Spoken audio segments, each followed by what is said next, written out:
שמע ישראל, אדוני אלוהינו, אדוני אחד. קוראים לי יוסי פרומן, אני בן 38, אני גר כאן בתקוע, נשוי לשני, יש לנו 4 ילדים.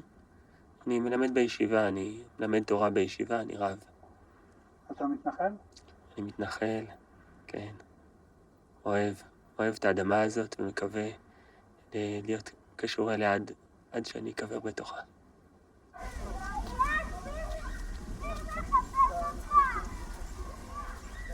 האם את מתנחלת? האם? אני לא יודעת לענות לשאלה הזאת. מרגישה מתנחלת? איך מרגישים מתנחלים? אני לא יודעת.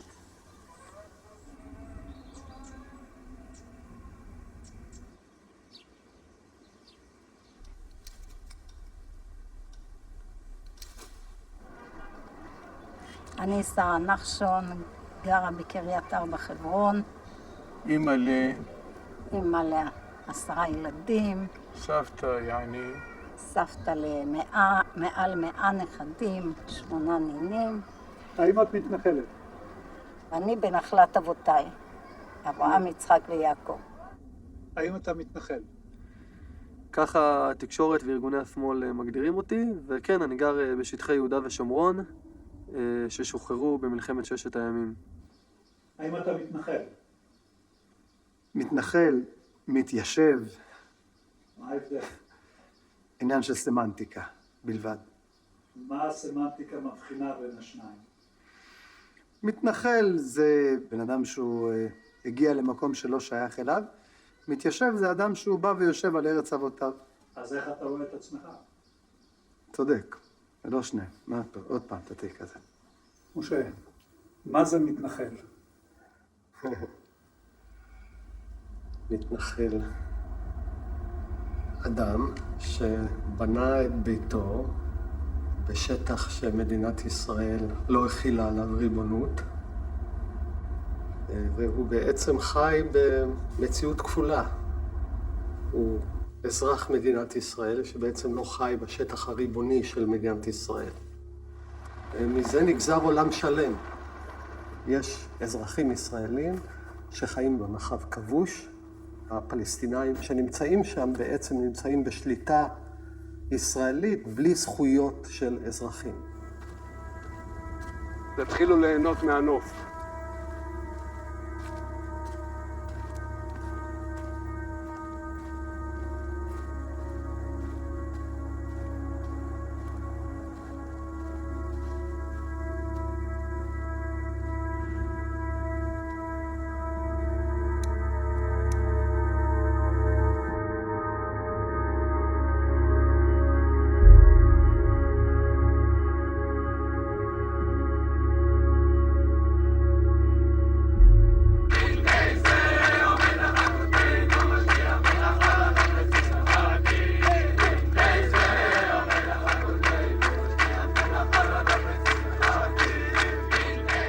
In May of 1967, on the eve of Israel's Independence Day, Rabbi Tzvi Yehuda Kook, head of Merkaz Harav Yeshiva in Jerusalem, delivered his annual speech. This time it was personal and political. He brought his students back 19 years to 1947, when the United Nations decided on a partition plan, dividing the land of Palestine into 2 states, one Jewish, one Arab. הרב צבי יהודה התחיל שלא כדרכו, במין הנחה. 19 שנה. 19 שנה.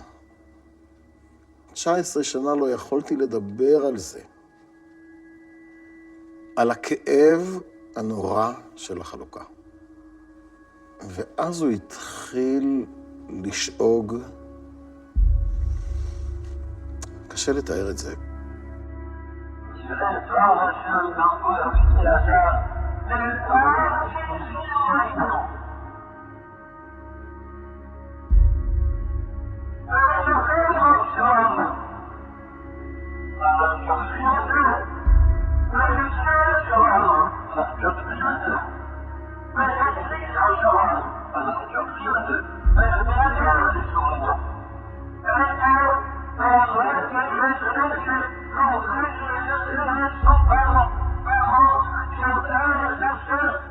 שום איש שהיה שם לא נשאר מה שהוא היה לפני כן. נהפכנו לאנשים אחרים בלשון התנ"ך. ואחרי 3 שבועות עמדו רגלינו בשכם, חברון ויריחו. Only a few days after Rabbi Kook's speech, Egyptian President Gamal Abdel Nasser moved massive forces into the demilitarized Sinai Peninsula, declaring that he would destroy Israel. On June 5th, Israel launched a preemptive strike. Its troops poured across the borders, in effect erasing the 1949 Armistice boundaries known as the Green Line. They captured the Sinai Peninsula, the West Bank, and the Golan Heights. Over 6 days, Israel tripled its territory.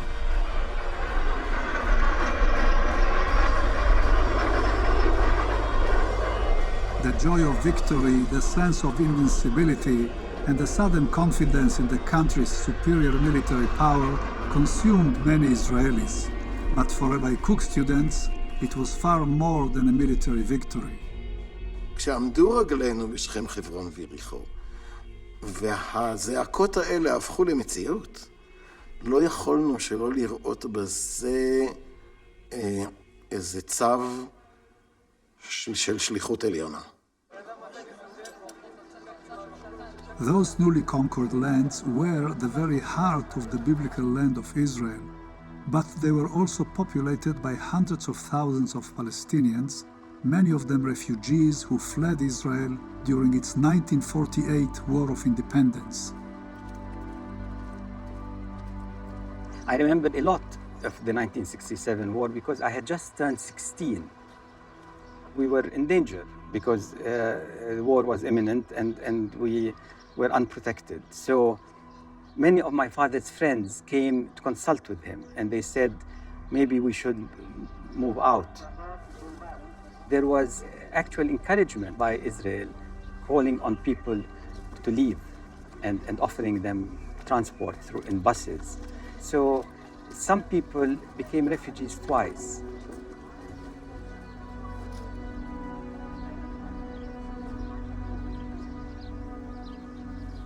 Once again, Palestine has been reinvented with devastating consequences on the inhabitants who live here.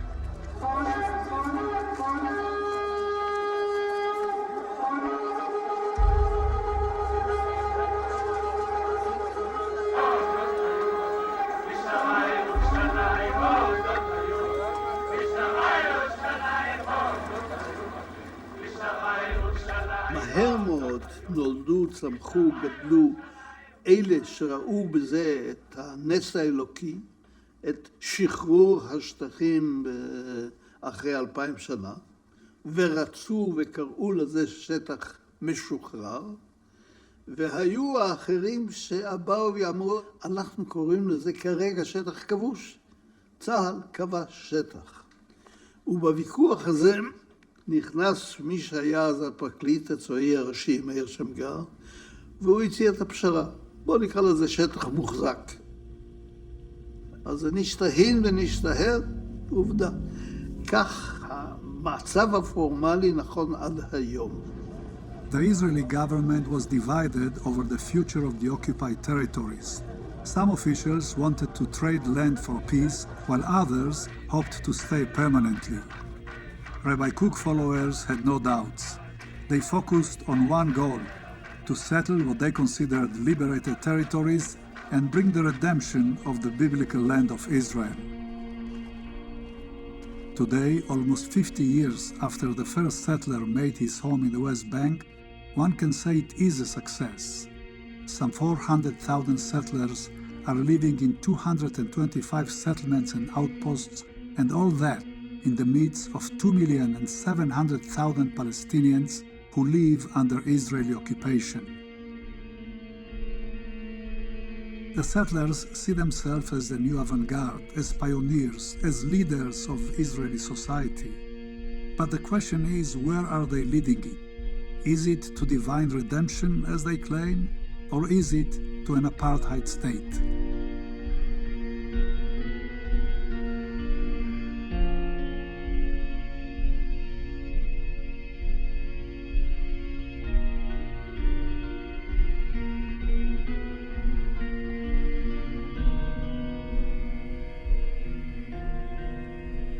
בספטמבר 67, תלמיד של הרב קוק, חנן פורת, פונה לראש הממשלה אשכול בבקשה להחזיר את קבוצת הבנים לכפר עציון.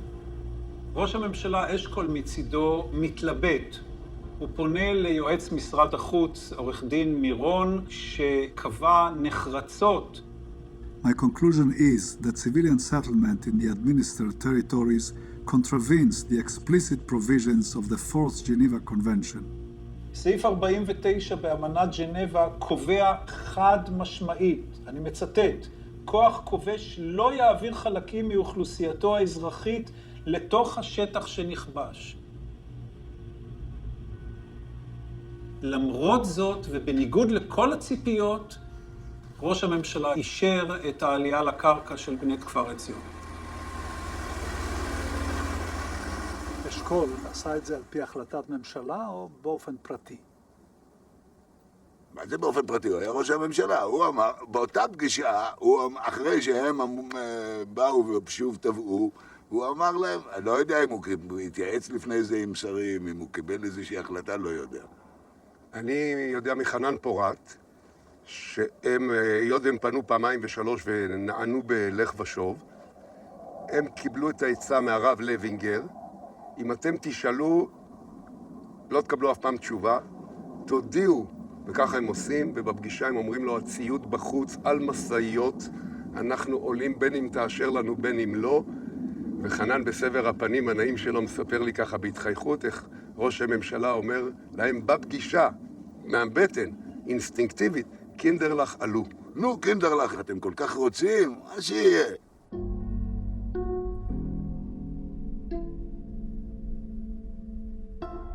While the Israeli government debated how to handle the occupied territories, Deputy Prime Minister Yigal Allon insisted on establishing security settlements along the sparsely populated Jordan Valley.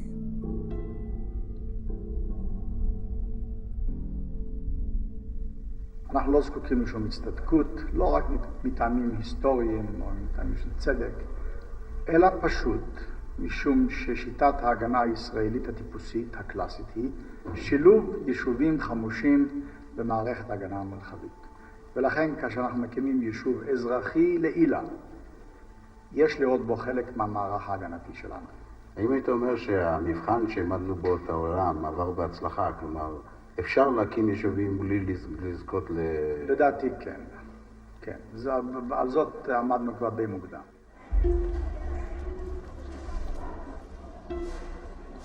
באותם ימים הרב לוינגר פונה לממשלה לקבל אישור להתיישב בחברון, כמו בכפר עציון נענה בלך ושוב. הוא מבין מהר מאוד שפה לא שייך לשאול את הממשלה. הפגישה הראשונה הייתה במיטת אלוף גזית. הוא אמר שהנושא הזה של התנחלות בשטחים הוא נושא קשה, והערבים לא יוכלו להסכים לדבר, ומדבריו היה נראה שזה יכול להיות עניין של שנים. וזה היה אחד המניעים שגרם לנו לחשוב שרק לאחר שנעלה יתייחסו לעניין בכובד ראש. Rabbi Levinger booked room for himself and his entourage at the Park Hotel in Hebron to celebrate Passover there.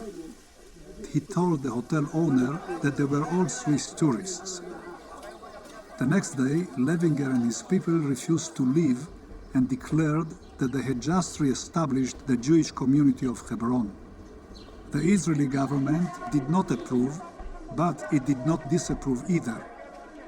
זה היה תגובה נקודתית. טוב, בא חנן פורת לאשכול, אשכול אמר, יאללה, זולזיין, ביידיש, שישחקו הנערים. אחר כך סדר פסח, נו, איך אפשר להגיד לא ליהודי שרוצה לחגוג פסח בעיר האבות? בחברה הישראלית לא ראו בתחילת הדרך את מה שאנחנו רואים היום. זאת אומרת שזה הפך להיות למפלצת של 500,000 אנשים שעומדים בדרכו של השלום.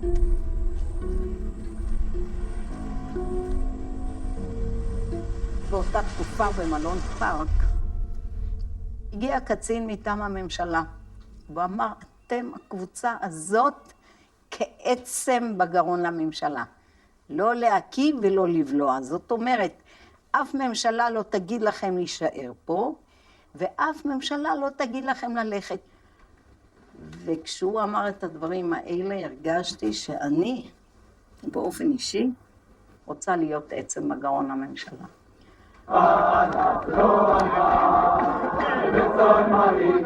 הקדוש ברוך הוא יושב בשמיים, אבל צירו, עצו, עץ התפוח, והמתיקות של העץ, הולכת ומגיעה מן השמיים עדי ארץ, וכל התנחלות אינה אלא שפע אור הקודש שהולך ומגיע לעולם.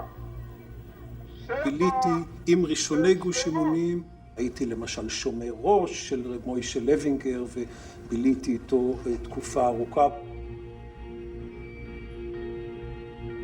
אני זוכר את הרב לוינגר עם עששית, עם 2-3 שומרי ראש, וקבוצה של בנות אולפניים, כן, בנות בגיל 16-17, לא יותר.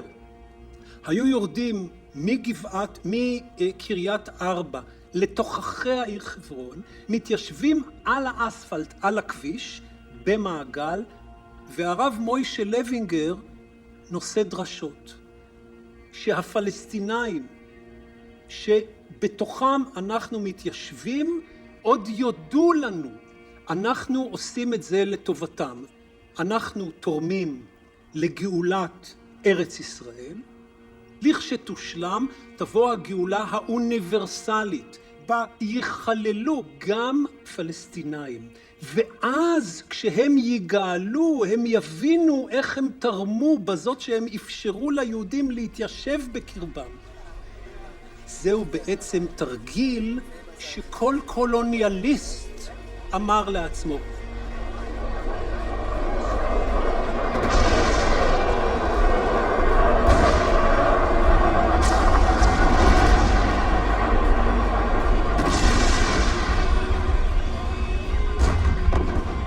On October 6, 1973, Egypt and Syria launched a surprise attack on Israel, crashing through its defense lines.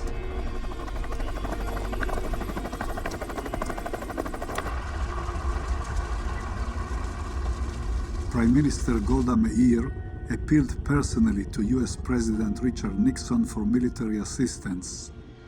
The American airlift which followed was instrumental to the Israeli recovery. In retaliation, Arab countries launched a new powerful weapon of their own. Good evening. The Middle East War produced developments all over the world today. The oil-producing countries of the Arab world decided to use their oil as a political weapon. They will reduce oil production by 5% a month until the Israelis withdraw from occupied territory. Almost overnight, the occupied territories became a major factor in the lives of Americans and Europeans. From that point on, Israel was facing mounting international pressure to withdraw to its 1967 borderlines. כאשר בא אחרי מלחמת יום הכיפורים התחושה שכל העולם עולה עלינו כדי לסלק אותנו מכל מה ששחררנו בששת הימים, אמרנו, אנחנו צריכים לייצר את הקול הפנימי הישראלי שאומר עד כאן. והצלחנו להעביר את המומנטום לכיוון ההפוך על ידי הכניסה לתוך השומרון.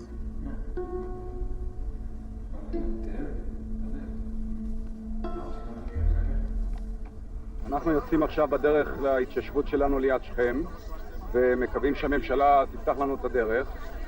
נמצאים פה כל הגרעין, על נשה וילדיו, ואנחנו מקווים שהיום נוכל להקים את היישוב שלנו ליד שכם.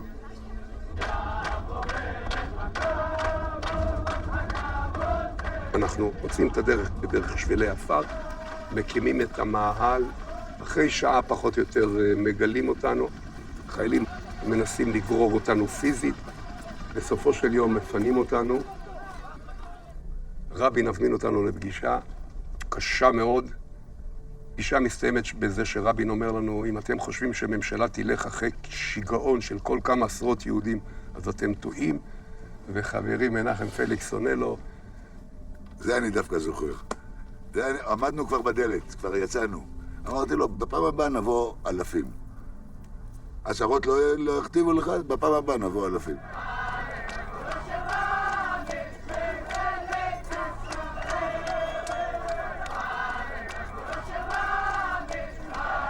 The activists from Hebron quickly managed to recruit numerous supporters. They formed a movement called Gush Emunim, the Bloc of the Faithful, guided by Rabbi Kook, who prophesied that settling the land of Israel would hasten the arrival of the Messiah.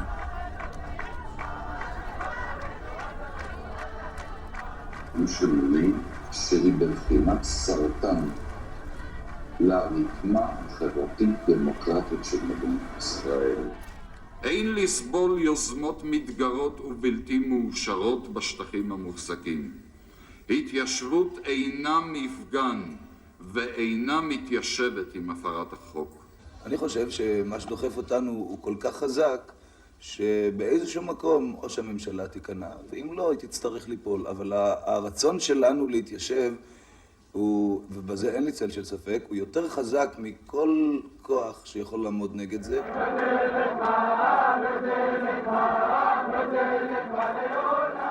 גוש אמונים זו תנועה פולקיסטית. זה הצינור שמעביר את ביב השופכים של המחשבה האירופאית ללב ליבה של היהדות. זה בעצם לקחת דפוסים קלאסיים של לאומנות אירופאית קלאסית, שיש בה את כל היסודות האלה, הרומנטיים, האורגניים של היחס של העם לארצו, קדושת הארץ וכל הדברים האלה, ולהעביר אותם ללב ליבה של היהדות. In spite of numerous forceful evacuations of the Elon Moreh settlers from the Nablus area, the settlers seemed to be holding their ground, while the government appeared to be willing to negotiate. מגיע אלינו שמעון פרס, מודיע שהוא נשלח על ידי הממשלה. אני מציע להם לקבל את מרות הממשלה ולהתפנות מרצונם. הרב לוינגר יוצא מהחדר ששם מתקיים הדיון, קורע את בגדיו כאבל.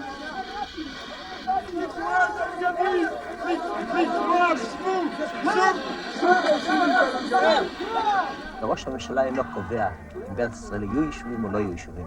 יישובים בארץ ישראל יקום. זה דופק החיים של ההגשמה הציונית. אתה חושב שצה"ל יפנה אתכם מכאן? אני משוכנע שלא. בעצם מה קורה פה? יש כניסה של מרכיב דתי לתוך הפוליטיקה. ברגע שאתה אומר זה עניין דתי, ממשלה שמתעסקת בזה היא לא טועה, היא לא ממשלה טועה, היא חוטאת. היא כבר בתחום החטא, לא בתחום הטעות. או במובן נגיד את זה בצורה הרבה יותר חריפה, היא לא לגיטימית. וברגע שאתה אומר שהשלטון הוא לא לגיטימי, בעצם אתה מכניס אפשרות אלימה לתוך השיחה הפוליטית.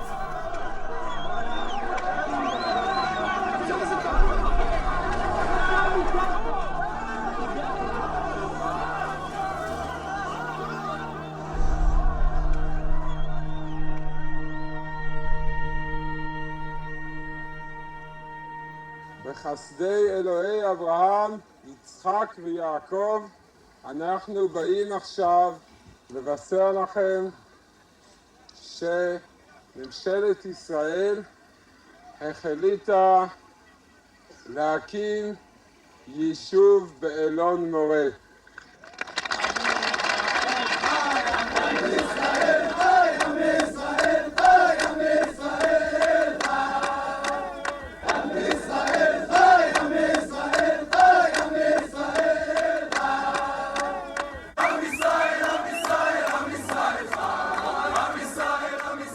Contrary to Levinger's declaration, the government did not decide to establish the new settlement of Elon Moreh near the Palestinian city of Nablus. It allowed only 30 men to stay in the nearby military base Kadum. The settlers decided that 30 men meant 30 families.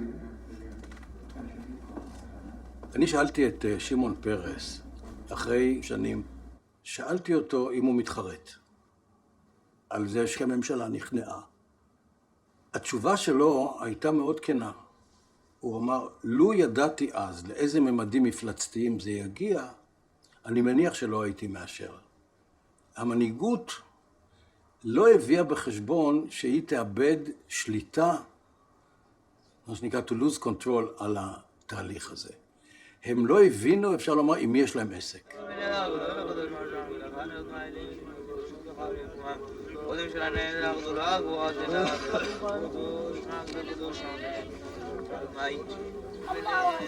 الله أكبر يا الله تخافوش من الله الله مش للجميع تبع مين هذا الله لا اسمع ليش تضغط هذا الارض تبعك تبعي تبعك تبعي ولادتي 15 نفر ذكورة وصبيان بنات وولاد وما لهم مش الا الله رزقتنا على هالزيتونات يعني لما تاخذوهن وتحطوا فيهن دور وين نروح احنا وين نعيش في دور نروح في كذا يحملنا هذا الزيتوناتنا دارنا وهذا بصحيش هذا يخبط فيها بخاطر استنى نعم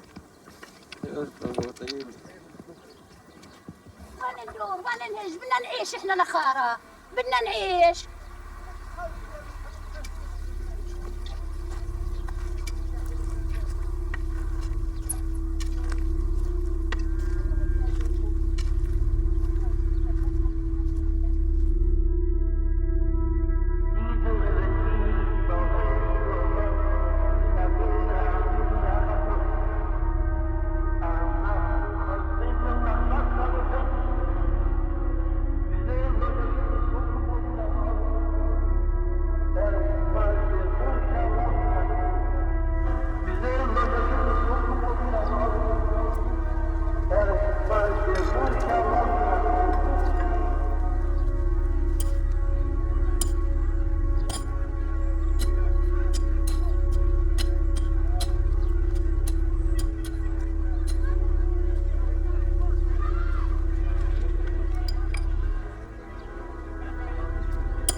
אנשים חושבים, ואנחנו הישראלים אומרים, שארץ ישראל היא המולדת שלנו. נכון? הרי כתוב במגילת העצמאות של מדינת ישראל, שניסח בן גוריון, שבארץ ישראל קם העם היהודי. עכשיו, זה לא נכון. העם היהודי לא קם בארץ ישראל, וארץ ישראל היא לא המולדת שלנו. המושג של מולדת זה מושג אירופי. עם ישראל התחיל מאברהם אבינו, ואברהם אבינו אומר לו, לך לך מארצך וממולדתך ומבית אביך. זאת אומרת, עם ישראל התחיל מזה שהוא יצא מהמולדת שלו, שהייתה אור כשדים. ואת ארץ ישראל הוא קיבל בכלל בסיני, מתוך מתן תורה. כלומר, שמה שארץ ישראל עבורנו היא לא הארץ שבה נולדנו, היא לא מולדת, אלא היא ארץ של ייעוד. היא ארץ שבה אנחנו אמורים למלות את התפקיד שלנו בהיסטוריה של האנושות כולה ושל הבריאה כולה. עם ישראל בא פה לכתחילה לבנות פה ממלכה, מלכות, שהיא מלכות שתהיה חובקת עולם במובן הזה שכל העולם יהיה מסודר. יכול להיות שבדרך ישנן מהמורות. כשיש כאבי בטן מתמודדים עם זה, אבל אדם חי לא בשביל לפתור את הבעיות של הכאבי בטן. אלא בשביל מה? יש לו חזון. מה החזון? חזון של עם ישראל, שנולדתי, כן, לתוך עם שברוך השם הוא עם רוחני, שיש לו עניין להביא פה את כל העולם הזה לשלמות, לשלום עולמי אמיתי. האידיאל של חיי ישראל זה לחיות חיים מלאים כל כך משמעותיים וכל כך נפלאים שהגויים באים אלינו. אנחנו מהווים אור גויים בעצמנו. זה מה שנקרא אני אתנך לאור גויים. זאת אומרת, אנחנו נהיה מגדלור. מגדלור הוא לא מאיר לאונייה הזאת ולאונייה הזאת ושולח אליה את האור. הוא מאיר כי הוא מאיר. האוניות רואות אותו מרחוק, באות אליו.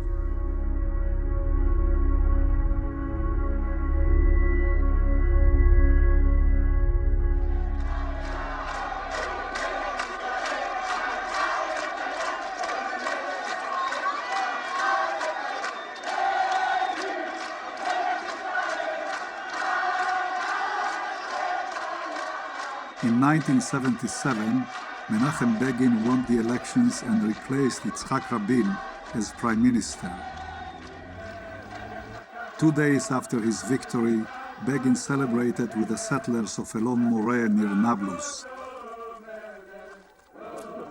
בעתיד הקרוב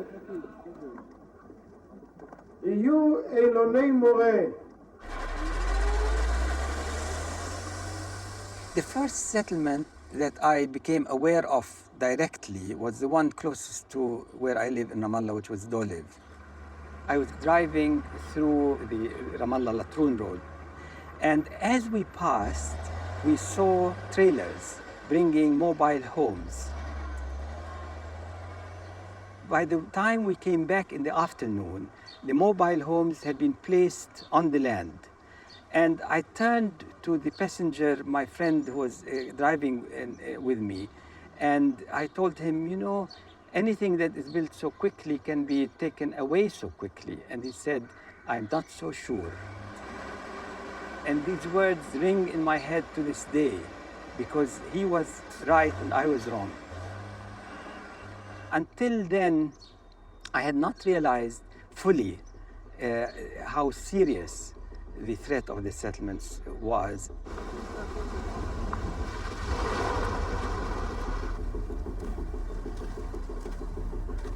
Begin made General Ariel Sharon, a military hero turned politician, his Minister of Agriculture and the settlement czar. Sharon used the settlements to leverage his political power. He launched a massive infrastructure campaign and encouraged construction of new settlements throughout the West Bank. ההתיישבויות הן המנוף לסיכול תוכנית הפשרה הטריטוריאלית.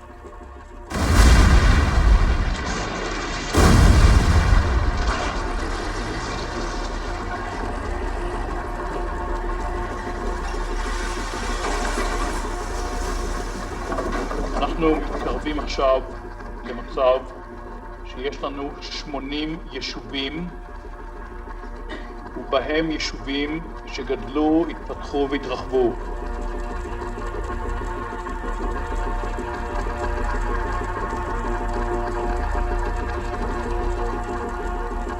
התוכנית של שרון הייתה בעצם ליצור מה שאנחנו קוראים תוכנית ההכלה. ולבנות גם את מרחב הביטחון המערבי לאורך הקו הירוק, כדי לתפוס גם את הגבעות השולטות על מישור החוף. לשם הוא כיוון גם את מאמצי ההתיישבות. אבל בשל תיאום ושיתוף הפעולה עם אנשי גוש אמונים לדורותיו, הם סחבו את מפעל ההתנחלות לגב ההר. ליישובים הללו משום הכוונה לוותר את הגדה המערבית, לפגוע ברציפות של ההתיישבות הערבית, ועל ידי כך למנוע את הקמתה של מדינה פלסטינאית עצמאית. יש איזושהי שיטה במיקום התנחלויות גוש אמונים. בין כל שני יישובים פלסטינים לתקוע טריז באמצעות יישוב יהודי. בדרך כלל היישובים הפלסטינים משתלבים בטופוגרפיה המקומית, בשיפולי הערים, בתחילת הוודיות וכן הלאה. גוש אמונים עם ארכיטקטורה מאוד ברוטלית, מאוד זרה לשטח, עם הגגות האדומים, מתיישבים על הכיפות, על ראשי הערים. ודבר נוסף זה לסובב את הערים המרכזיות. ואז בא המאמץ העליון שעליו יש ויכוח גדול גם בתוך גוש אמונים, האם לנסות להיכנס לתוך הערים עצמם. זה בינתיים עלה בידם לעשות את זה במקום אחד בלבד, בתוך העיר העתיקה של חברון.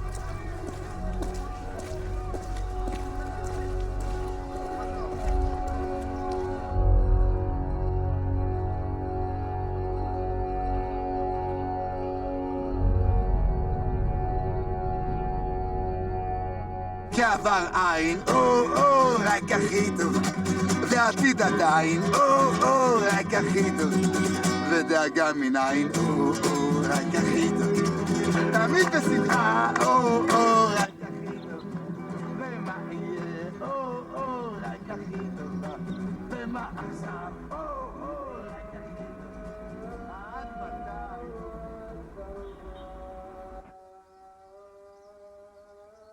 ישנו מדרש שבעלי צייר אותו כבר כמה פעמים. מדרש אומר 3 מקומות שאין אומות העולם יכולים להונות את ישראל ולומר גזולים הם בידכם, כי נקנו בכסף מלא. הר הבית, קבר יוסף בשכם ומערת המכפלה. אנא אדוני יושיענה. אנא אדוני יושיענה. כשנולד הבן הראשון למתנחלי חברון, שזה היה הבן שלי, הועלתה שאילתה בכנסת האם מותר לערוך בריתות במערת המכפלה, וקיבלתי מברק בהול משר הביטחון דאז, שאין לעשות בריתות במערה, כי היין יעורר את הרגשות המוסלמים שבמערה. אתם יודעים, אנחנו כל כך מתחשבים ברגשות המוסלמים, אבל חס ושלום לא ברגשות היהודיים. 2 אחרי זה אני זוכה לעוד בן, ואני לא שואלת אף אחד. אני מחליטה שהבן הזה יהיה הברית במערת המכפלה. ברית קודש, ברוך אתה אדוני.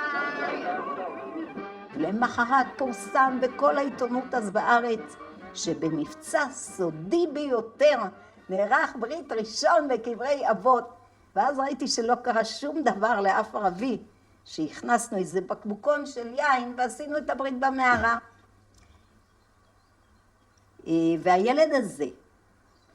הילד הזה נפטר במיטת עריסה בן 0.5 שנה. ואני אמרתי שאני רוצה לקבור את הבן בחברון.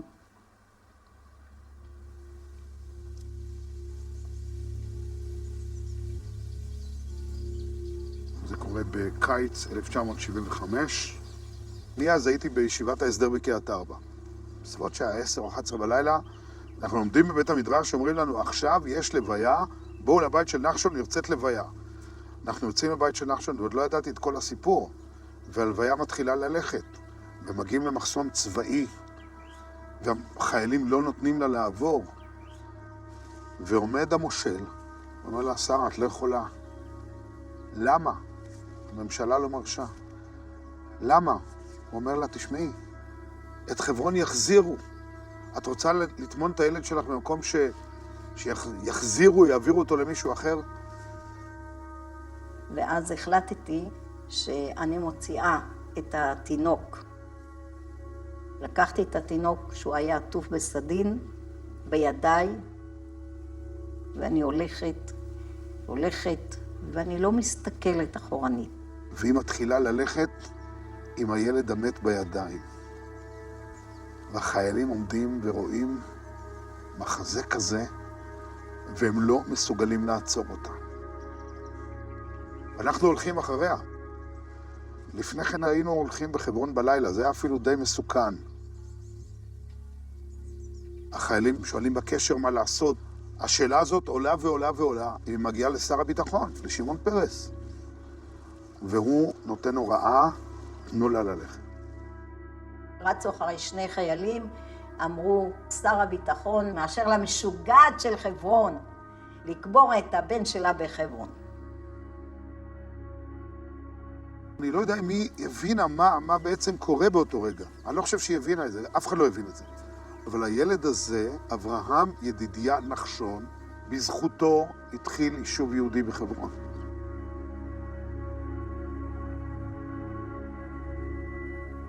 קבורת התינוק היא אירוע מרכזי.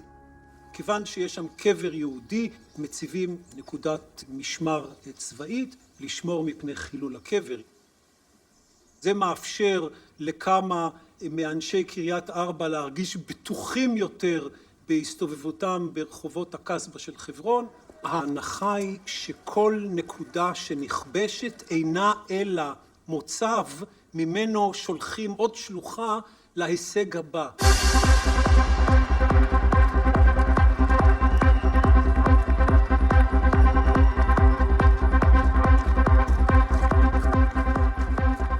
The settlers' celebration of the holiday of Purim in Hebron, the largest Palestinian city in the West Bank, turned over the years into a demonstration of dominance and of provocative defiance. As the only Jewish settlement inside an Arab city, Hebron became a magnet for Jewish extremists. The 600 settlers who live here are protected by more than 1,000 Israeli combat soldiers amid 200,000 Palestinians.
כאשר העם היהודי הגיע כעם לראשונה לאחר שהוא יצא ממצרים לארץ ישראל, יהושע שהיה אז המנהיג של עם ישראל נתקל באוכלוסייה גדולה מקומית, והדרך שהוא פתר אותה אני חושב שהיא הדרך המתאימה לנו היום.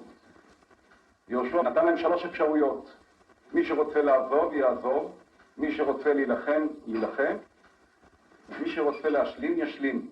קודם כל, מי שרוצה להשלים איתנו, בבקשה. אהלן בסדר, ברוך הבא. רק מה, הוא צריך לוותר על אספירציות פוליטיות. הוא יהיה אורח בתוכנו, קוראים לזה גר תושב, קוראים לזה מונחים אחרים, לא חשוב. ואנחנו נתייחס אליו בהגינות מלאה, בכל מה שקשור לחיי הפרט, כלכלה, עבודה, בית, אבל לא הנהגה ולא ריבונות, אוקיי? אופציה ראשונה. אופציה שנייה, אומר מישהו, מה פתאום שאני אשלים? אני לא רוצה להשלים. אז אומרים לו, הדרך שלך פתוחה, אתה יכול לעזוב את המקום. והרוצה לעשות מלחמה, יעשה מלחמה. זאת אומרת, גם הוא אומר, אני לא מוכן להשלים איתך, וגם לא מה פתאום שאני אלך.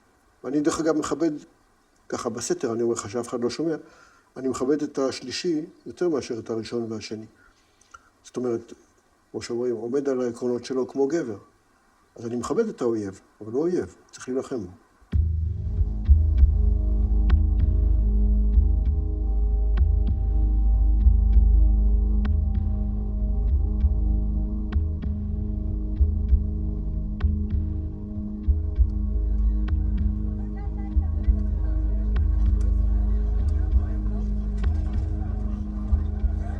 In May 1980, 6 yeshiva students were murdered in Hebron by Palestinian terrorists. In response, the day after the funerals, the Israeli government reversed its position and authorized a permanent settlement inside Hebron. For the settlers, that was not enough. They wanted revenge. They wanted deterrence. They wanted to block the political aspirations of the Palestinians.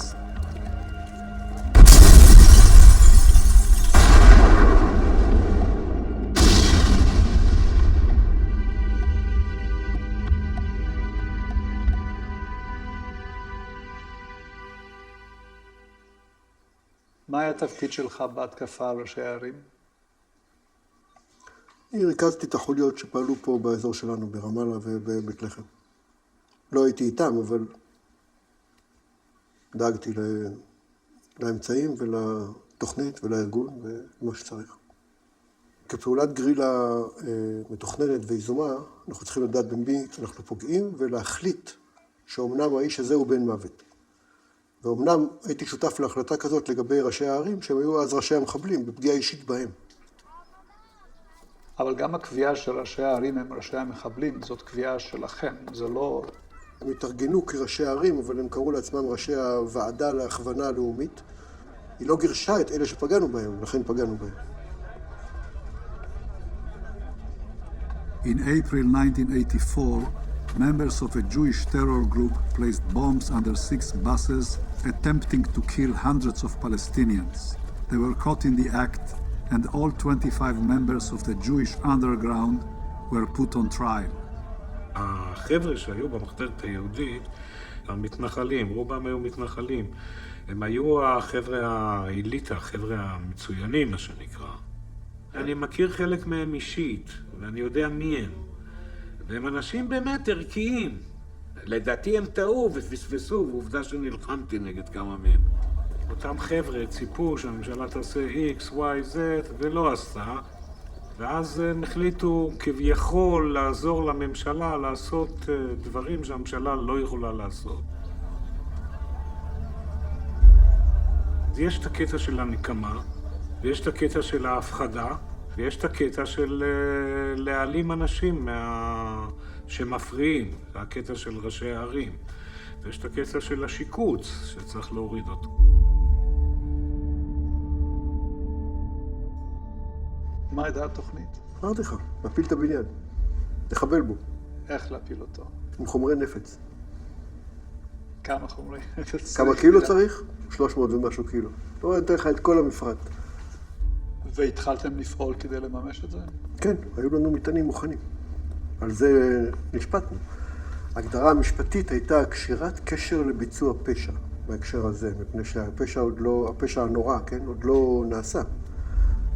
עובדה שהבניין נשאר על מכונו.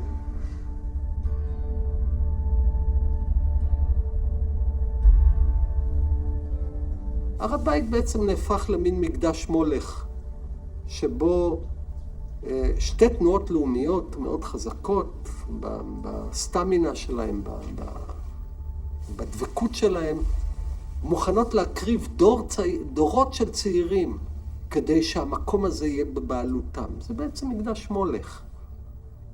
זה מקדש לקורבנות אדם. אם זה קדוש לי, זה שלי.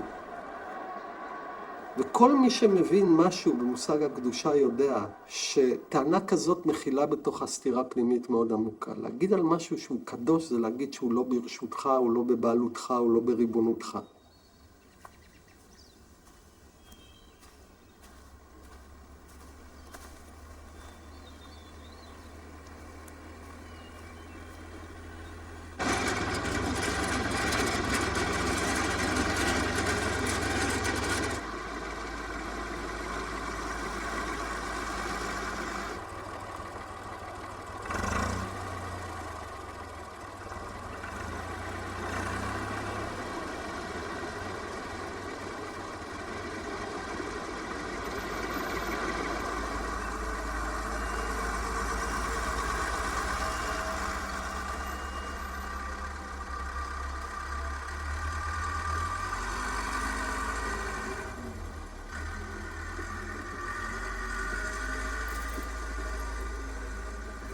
הערבים באו בכוונה לעשות פרובוקציה עם השמאלנים, ופשוט חרשו, חרשו פה בלי אישורים.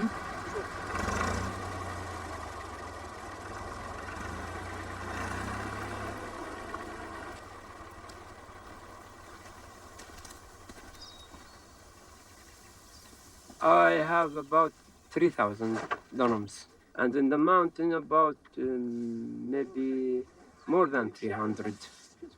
What do we see there, just behind That's Esh Kodesh. Have you been a there? settlement. Yes. No, even though the land is mine. It sits on your land? Yeah, it's in my land. Did you try talking to them? No. Why? Because they won't listen to me.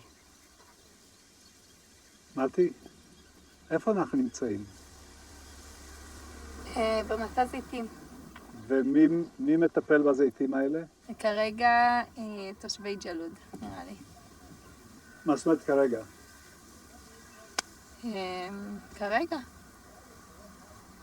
וכעבור רגע? שיכול להיות שיום אחד אנחנו נאבד את העצים האלה. מי קבע שזה שלכם? קודם כל אלוהים. איך אנחנו יודעים שזה מה שאלוהים קבע? כתוב את זה בתנ"ך, בצורה כתוב מפורשת. בתנ"ך שהאדמה שבין אש קודש לג'לות שייכת בוודאי. כתוב את כל הארץ אשר אתה רואה. מה זה את כל הארץ? זה גם האדמות פה, וגם ג'לוד, וגם קוצרה. זה הכל. My grandfather used to pick the olives while the Turkish headquarters under the tree. And my father picked the olives while the British headquarters over there. And where are the Turkish? Where is the British? Where are the Jordanians? All gone, and the land stayed here for the owners of the land. And that's what makes me optimistic anyway.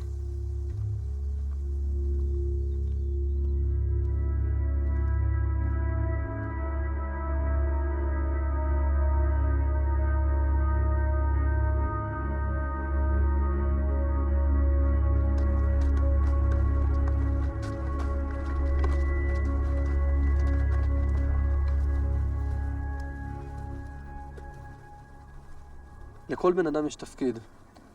יש לנו פה תפקיד. לעם ישראל יש תפקיד לכבוש את הארץ, להוריש אותה, לגרש את הגויים שיושבים בה. מדינת ישראל, כמו שאתה רואה אותה, צריך שיהיו בה רק יהודים? בעיקר יהודים. אני לא רואה פה מקום לערבים בארץ שלנו. ולא אכפת לך שיקראו לך גזען? אני גזען, אני אומר כל בוקר בתפילה, ברוך אתה השם שלא עשני גוי. אני גזען, אני אעצור טרמפ ליהודי ואני לא אעצור טרמפ לערבי כי אני גזען, ואני גם אעסיק רק יהודים ולא אעסיק ערבים כי אני גזען, ואני גם לא אתן צדקה לערבייה שמבקשת צדקה כי אני גזען, שהיא תלך לארגונים שלהם, שהיא תלך לארגון החמאס, אולי שם ייתנו לה כמה שקלים. מה אתם פה? אני לא מבין אתכם, מה אתם סמרטוטים? אז מה אתם נותנים להם להיכנס לפה?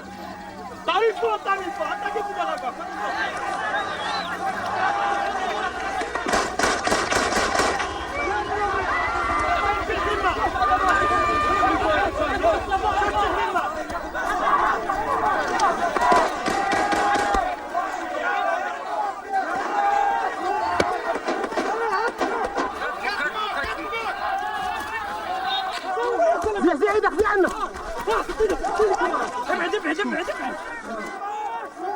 בסופו של דבר הערבים צודקים, הציונות תהיה תוקפנית.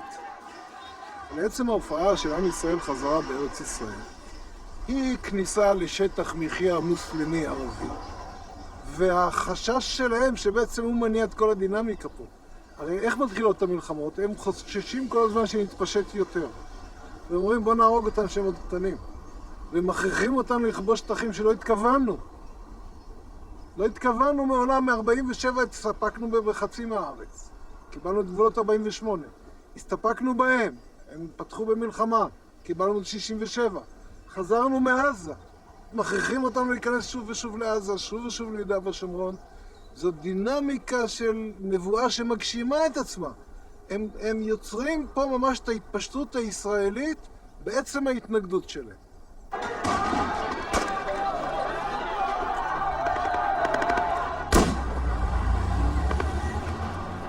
The first uprising in the occupied territories, the Intifada, erupted in December 1987 and appeared on television screens around the world.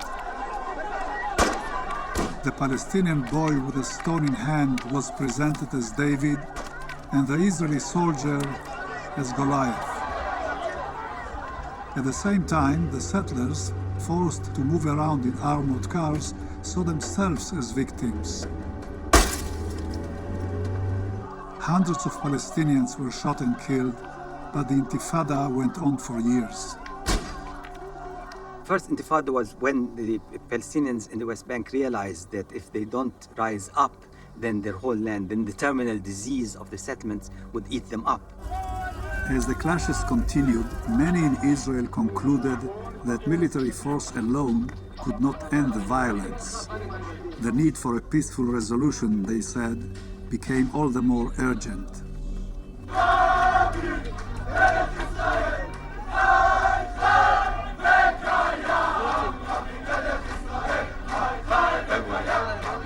In 1992, Yitzhak Rabin was elected prime minister for a second time and froze all settlement construction.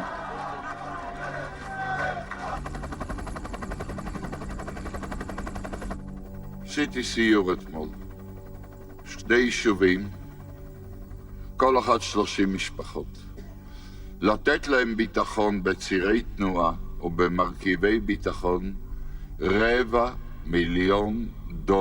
למשפחה.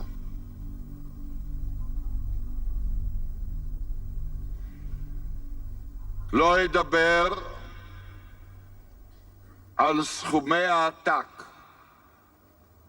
שידרשו לתת ביטחון ליישובים שלא נותנים ביטחון לנו. A year later, Rabin and Arafat engaged in a peace process aimed at reconciliation and fulfilling the right of Palestinians to self-determination. The Oslo Accords, signed in Washington, included a commitment by Israel not to build any new settlements.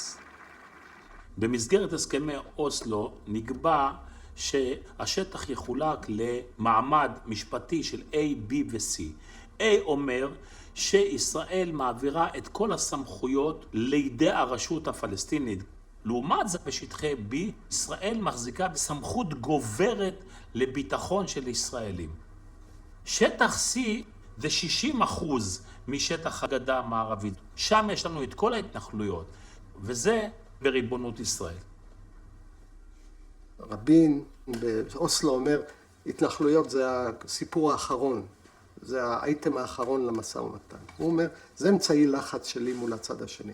אבל צריך לזכור, הרבה פעמים אתה נהפך להיות עבד לאמצעים שלך. אגב, דבר מקביל קורה גם בצד הפלסטיני. הפלסטינאים מעולם לא אמרו לישראלים, אנחנו פה הולכים לסוף סכסוך. והישראלים מעולם לא אמרו לפלסטינאים, אנחנו הולכים פה למדינה פלסטינאית על בסיס של גבולות 67. הם אמרו, את זה נשאיר שם לסוף. לא כך אפשר לנהל תהליך פיוס. כשבדרך מתרחשים אירועים נוראים.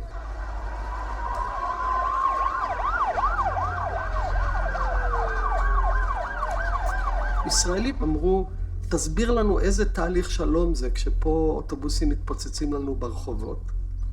פלסטינאים שאלו, תסביר לנו איזה תהליך שלום זה כשיש המשך של התנחלות ונוכחות עוד יותר מסיבית בכבישים שלנו, של מחסומים וכו' וכו' וכו'.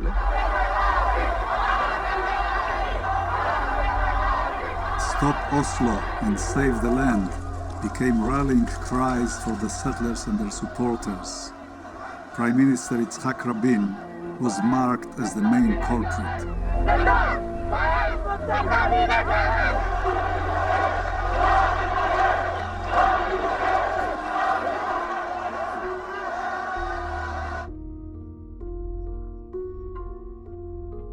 On a wintry Friday in February of 1994, Dr. Baruch Goldstein of Kiryat Arba headed for the tomb of the patriarchs in Hebron.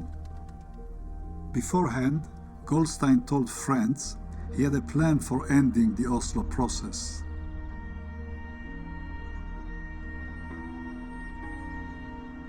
ביום שישי י"ד באדר, בעיר שבה חי האב המשותף לישראל ולישמעאל, חילל יהודי את קדושתה של מערת המכפלה.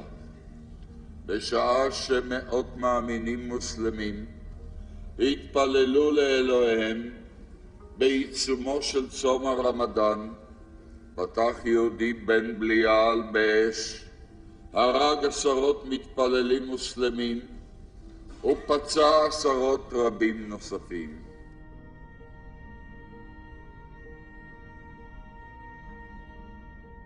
לו ולדומיו אנו אומרים היום, אתם לא חלק מקהל ישראל.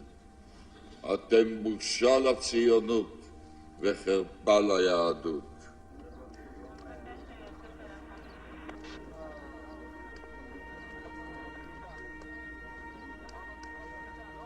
אדם צנוע, צדיק בכל מעשיו, תלמיד חכם גדול, עוזר ליהודים, ערבים, חיילים, אזרחים, גברים, נשים. עכשיו, ברוך גולדשטיין הלך למערת המכפלה בערב פורים, והוא שמע שמה מעבר למחיצה, אללהו אכבר, אטבח אל יהוד. אז הוא הבין שמחר זה יהיה היום ההוא, ועשה את מה שעשה.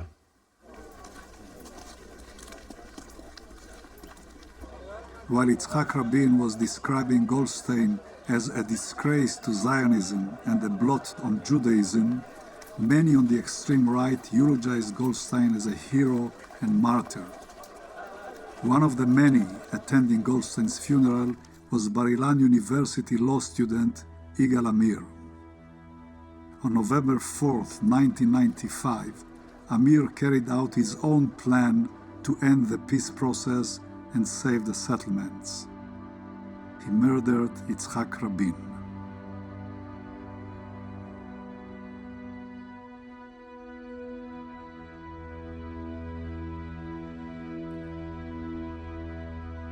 Rabin was dead, the Oslo process was blocked, and the settlements designed to prevent Palestinian territorial contiguity escalated ongoing frictions along the B and C area lines.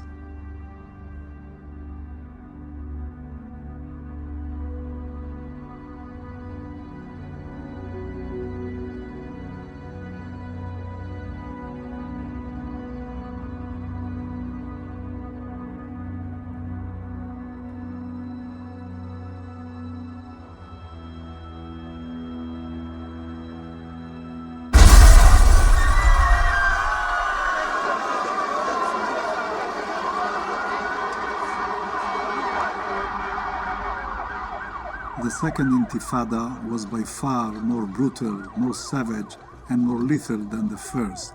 More than 4,000 Palestinians and 1,000 Israelis were killed, among them 200 settlers. The ongoing violence and the settlers' demand for better protection led to the construction of hundreds of kilometers of separation barriers, bypass roads, tunnels, and bridges.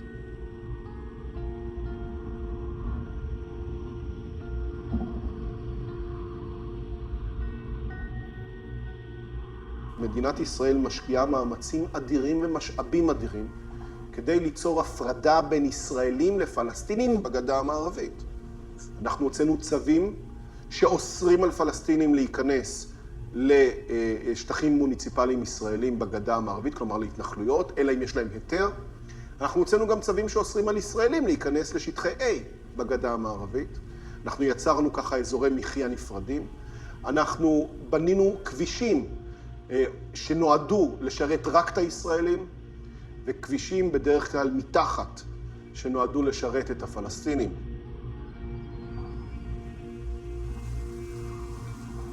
This is the Palestinian city of Beit Jala, and the idea of this very expensive 2 tunnels and bridge is to shorten the distance for these settlers and make it possible for them to reach their settlements and Jerusalem in a matter of 8 minutes. It allows the Israelis to pretend that they have never left Israel, although they have left Israel of 1967 and gone to their illegal settlements on the Palestinian side. They are able to move from these 2 places, from Israel to the West Bank, without feeling that they have moved away from sovereign Israel.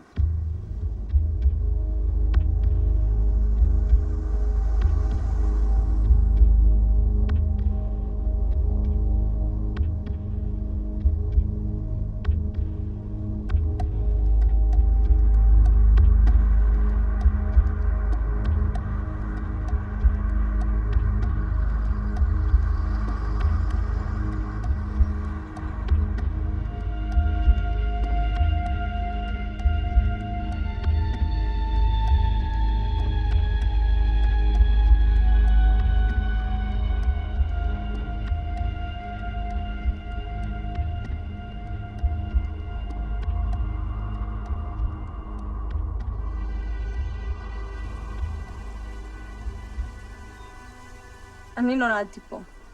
זה לא מבחינתי החלטה. טוב, אני אבוא לגור בהתנחלות. גדלתי שם, זה לא... מבחינתי זה דבר אחד שלם. כל הדיבורים על מעבר לקו הירוק וכל זה, זה לא כאילו, אני לא רואה את זה, כי מבחינתי זה חלק מהחיים שלי. אני לא רואה את המחסום שאני עוברת כשאני נוסעת לירושלים, הוא לא קיים, כאילו, כי אני פשוט חלק מזה. למה בחרת לבנות את הבית שלך בצורת יורט? אהבנו את הרעיון, וגם אנחנו גרים במקום שהוא לא חוקי, אז חשבנו שאולי אם פעם המקום הזה לא יהיה קיים, אז נוכל, כאילו אם יבואו להרוס לנו את הבית, אז נוכל לפרק אותו ושלא ירסו לנו אותו.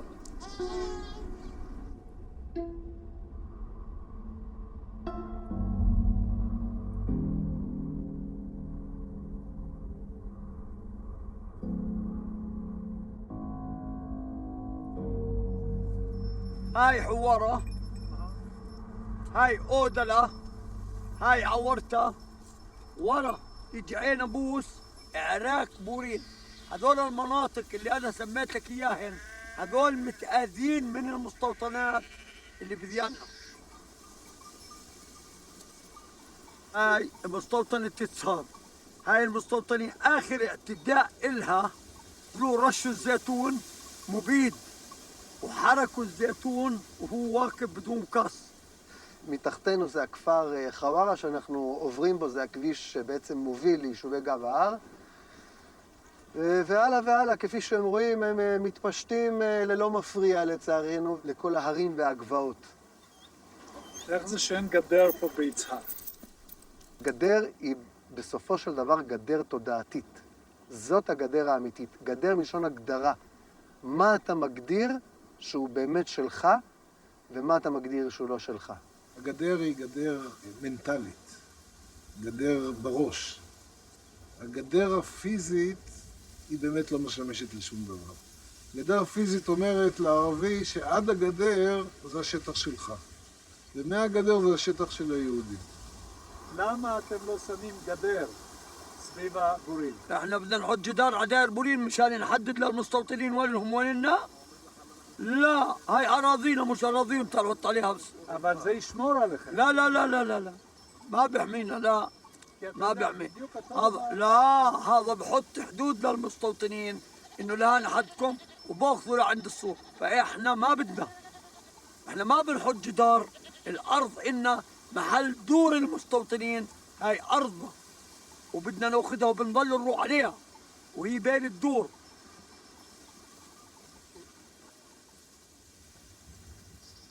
השכנים שלי במאורות הגבעה חיים 1000 פעמים יותר טוב מאותם שכנים במאורות הגבעה, כמו שאתה ואני זוכרים את זה אחרי מלחמת ששת הימים. הם חיים פה מצוין, חיים פה יפה מאוד, חיים פה יותר טוב מרוב מדינות ערב. אנחנו לא עושים להם שום דבר רע, אנחנו לא מזכים להם אדרבה הפוך. הם מקבלים פה חיים הרבה יותר נוחים על הבסיס הפרטי. אצלנו עובדים ערבים וביחסים מצוינים. והכל, הנה, אחד העובדים מתחתן, הוא אמר, כמה חבל שאני לא יכול להזמין אתכם, את כולכם לחתונה שלנו בכפר. ולמה הוא לא יכול? משום שהם לא ייתנו לו. הם בכפר, הם יפסיקו את החתונה ואותנו לא יודע איך נצא משם. אתם יכולים להזמין אותו לחתונה אצלכם? איזה שאלה? לא. למה לא? לבת עין? לא לבת עין, לגבנה, זהו, אפשר לא. אותם. לבת עין פה גם לא. למה? פחות, זאת אומרת, בוא נגיד ככה, הם ינזקו אולי פחות, אבל גם יש פה התנגדות לדברים האלה. אם אתה רוצה להזמין פלסטיני לפה, אפשר להזמין לא, אי אפשר להזמין. יהודי אי אפשר. אם יש לי חברים, כן? נו. אבל אין כניסה לערבים בבית עין. אנחנו לא נותנים להיכנס לערבים. זה נראה לך הגיוני הדבר הזה? בסדר, זה כבר שאם את רוצה היום לשנות את הדברים האלה, זו שאלה אחרת. את באת לכאן על דעת משהו מסוים. את לא יכולה להחליט שאת רוצה עכשיו להשתנות. תלכי תשתני, אבל את לא יכולה לשנות את כל הרוח שלנו הראשונית של היישוב. את מבינה? אני חושבת שזה באמת גזעני, לא להכניס לפה, זה לא רק ערבים. זה ממשיך, כאילו. אנשים שהם לא יהודים, כאילו... אז עכשיו תחשבי, בסדר, אז אנשים צעירים שלא מבינים, עוד לא מבינים את החיים, יכולים להגיד דברים כאלה. אבל כשאתה מתבגר ואתה נפתח ואתה רואה, מסתובב בעולם, אי אפשר לא לחשוב הפוך. אם אני אגיע למקום שיגידו ליהודים אין פה כניסה. בסדר, אבל אולי זה זמן לפתור את הבעיה. לא ככה, לא מול הטלוויזיה, לא מול הסרט, לא בסרט. לא היית צריכה להזמין אותי. נכון. צודקת.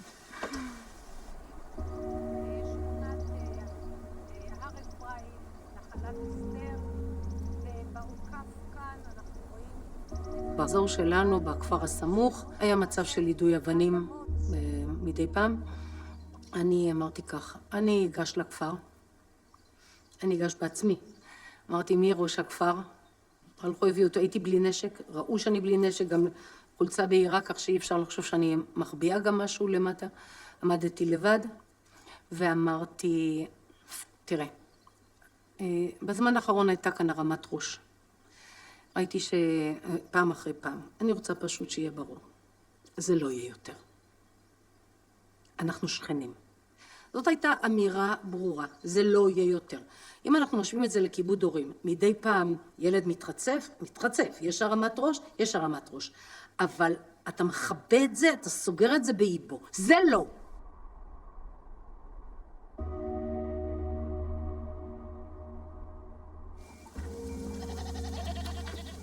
كيف الحال؟ بتمتى بين هان؟ 300 متر هيك شيء. وكيف الوضع معهم السلطانيين هون؟ ممنوع يدخلوا مشيكة ومدي عليهم برابيج مي. وهون وين موجودين هلا؟ شو؟ ممنوع ولا لا؟ بمنعوكم ولا لا؟ المستوطنين؟ بالشارع من هان للشيك. مين بمنعوا؟ اليهود الجيش بتحاول بالليل. כאשר יש שתי קבוצות שחיות בשטח אחד והן מובחנות בהגדרה באופן רשמי מבחינת זכויותיהם הפוליטיות, זכויותיהם הכלכליות, זכויותיהם המשפטיות, כן? והמפתח להבחנה הזאת הוא שרירותי לחלוטין, או השאלה האם נולדת לאם ערבייה או לא. איך אתה רוצה לקרוא לזה? זה מריח כמו אפרטהייד, זה נראה כמו אפרטהייד, זה נשמע כמו אפרטהייד, אז קוראים לזה אפרטהייד, כן, אז לא קוראים לזה בהולנדית, קוראים לזה, אתה יודע, בעברית ישראלית קוראים לזה כיבוש פלוס התנחלויות. המשפט המודרני מבוסס על הרעיון שהוא חל טריטוריאלית. אם אני נוסע לאמסטרדם, ובאמסטרדם מותר, למשל, לעשן מריחואנה, אז גם אני, כשאני באמסטרדם, מותר לי לעשן מריחואנה. החוק העתיק, החוק הקדום, המשפט הקדום, היה מבוסס על מעמד אישי. כלומר, חוק אחד ליהודים, חוק אחד ללא יהודים, חוק אחד לנשים, חוק אחד לגברים. היום המשפט המודרני הוא טריטוריאלי. בגדה המערבית החזרנו את החוק הקדום. החלנו על אנשים לפי מוצאם הלאומי חוקים שונים.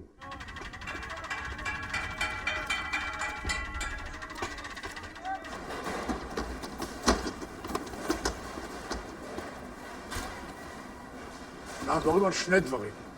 אחד זה אי שוויון בזכויות הפוליטיות, והשני זה אי שוויון בזכויות הכלכליות. היחס בהכנסה לגולגולת בין ישראל לבין הפלסטינים הוא בערך 1:20. אנשים לא מבינים שאי אפשר לקיים קהילה או קהילות כשהפער הוא כזה. פער כזה אפשר לשלוט רק בכוח. אבל עד שאנשים יבינו את זה, ימותו כאן הרבה אלפי אנשים.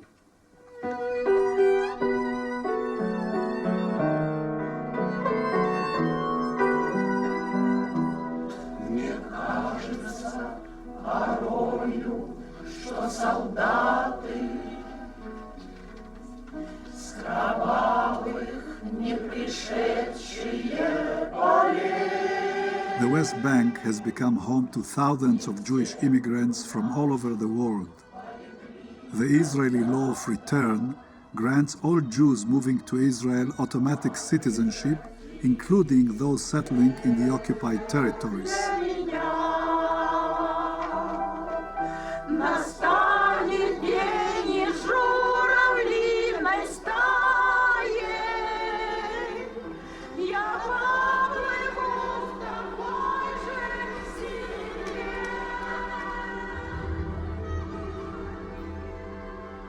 Physical separation between Israelis and Palestinians combined with the growing confidence that no Israeli government would withdraw from the major settlement blocks in the West Bank, encouraged settlers who were drawn more by socioeconomic opportunities than by biblical prophecies. Those newcomers account, in fact, for the vast majority, about 80% of the Jewish settlers in the West Bank. למה הגענו לפה? גרנו בירושלים, 88 מטר, נולדנו עוד ילד. חיפשנו להרחיב. עוד חדר היה משמעות של תוספת של 400,000 שקל. לעוד חדר בירושלים, ובפחות מחצי מזה יכולנו לבנות את כל הדבר הזה פה. מה יש לנו פה? יש לנו פה 320 מטר. בנוי. בנוי. חדר שינה שלי שהוא 45 מטר. סתם רציתי. זה חצי מהבית הקודם שהיה לי. אבל אמרתי, טוב, אם אנחנו כבר באים לפה, אז תן לנו ליהנות. תמיד רציתי סלון בתוך חדר שינה. כמה זה מפה לירושלים? אני עושה את זה ב7 דקות, כי אני יוצא ב4 בבוקר. אני נוסע גם 160. דרך אגב, אין פה אכיפה של משטרת ישראל. אין אכיפה. משטרת ישראל לא נכנסת לפה. הקו הירוק זה רק עניין פסיכולוגי. אין לזה שום משמעות בשטח. ארץ ישראל הפכה להיות ליחידה גיאופוליטית אחת לפני 20 שנה. עכשיו מה שנשאר זה הרצון של אנשים שלא רוצים להתעסק בפוליטיקה, לשפר את מגוריהם ולבנות לעצמם פרבר עם גינה ועם דשא ועם בריכת שחייה. ואז אם אתה מסבסד אותם, אפילו אם הם לא בעד ארץ ישראל השלמה, הם יתמכו בארץ ישראל השלמה, כי זה מגן על רמת החיים החדשה שהם יצרו או שיצרו בשבילם.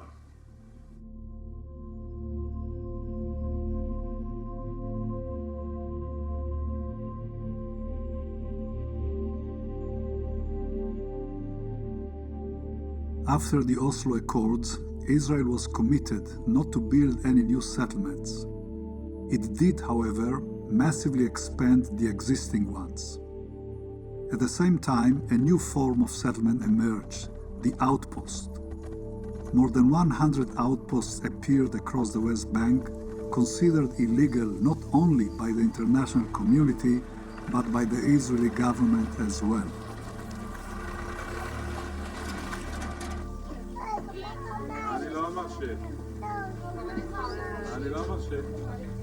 Living on the edges of the larger West Bank settlements, new kinds of settlers call this place home.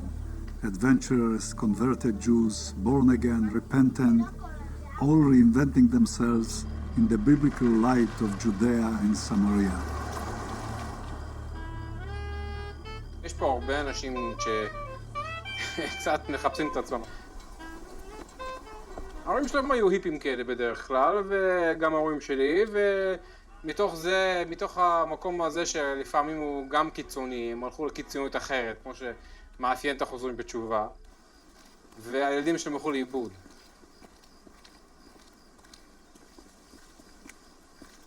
לקחנו איזה אוטובוס ישן, קנינו אותו, והפכנו אותו לסלון קלות.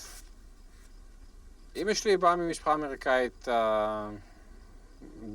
בוא נגיד רגילה, זאת אומרת, מה שנקרא וואספ, מבחינת המוצא. ואיזה דת? תשמע, הם היו פה בכל פרוטסטנטים. כבר הרבה דורות הם לא היו פרוטסטנטים. אני יודע שהם השתייכו למה שנקרא יוניטריאן.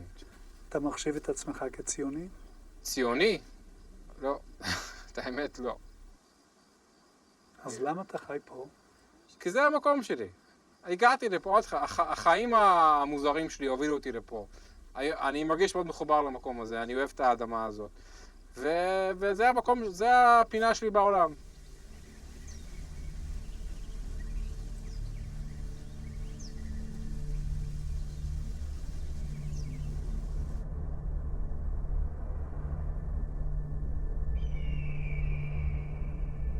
אני אדוני אלוהיכם, אשר הוצאתי אתכם מארץ מצרים, להיות לכם לאלוהים.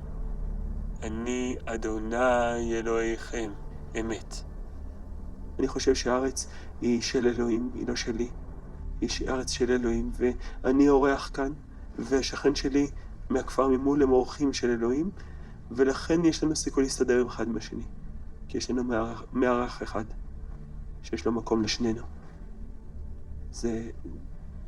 לכן אני לא חושב שהארץ היא שלי בשום מובן. אני אורח כאן.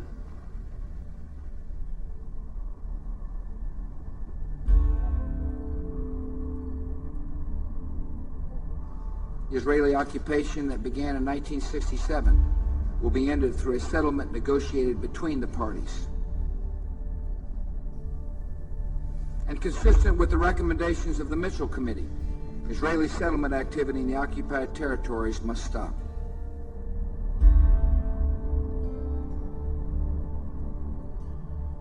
ב-2004 היה לחץ מסיבי של הנשיא בוש על ראש הממשלה אריאל שרון, בטענה שאת ההתחייבויות שהוא נתן לממשלת ארצות הברית הוא לא מילא. מה היו ההתחייבויות? לפנות את כל המאחזים מתחילת תקופת כהונתו של שרון, לא להעביר כספי מדינה להתנחלויות, וההתחייבות השלישית הייתה לא לבנות מעבר למה שנקרא ה-construction line. אף אחת מההתחייבויות האלה לא מולאה, והנשיא בוש מאוד כעס על ראש הממשלה. באותו זמן, ב-2004, התבקשתי על ידי ראש הממשלה שרון להכין דוח על המאחזים הבלתי חוקיים בגדה המערבית. אני מניתי בין 95 למרץ 2005, שבו הגשתי את הדוח לממשלה, 105 מאחזים. ממצאי הדוח היו שמי שעומד מאחורי הקמת המאחזים האלה היא מדינת ישראל. מאחורי גבה של הממשלה, באופן בלתי חוקי, אבל תוך מעורבות של משרדי ממשלה כאלה ואחרים, מתנחלים, מועצות מקומיות בשטחים, אבל הם אלה שהקימו את המאחזים מכספי מדינת ישראל, והכל באופן בלתי חוקי. זאת אומרת, הבלתי חוקיות נהפכה לממוסדת. הממשלה לא יכלה להחליט על הקמת יישובים חדשים, בגלל שהאמריקאים קיבלו מאיתנו כנראה התחייבויות בעל פה, וראש ממשלה לא רצה להפר אותן, אבל יחד עם זה הרצון להקים התנחלויות היה קיים, ומצאו את הפטנט הזה, השיטה הזאת, שהממשלה לא יודעת שקמות התנחלויות על חשבון תקציב המדינה.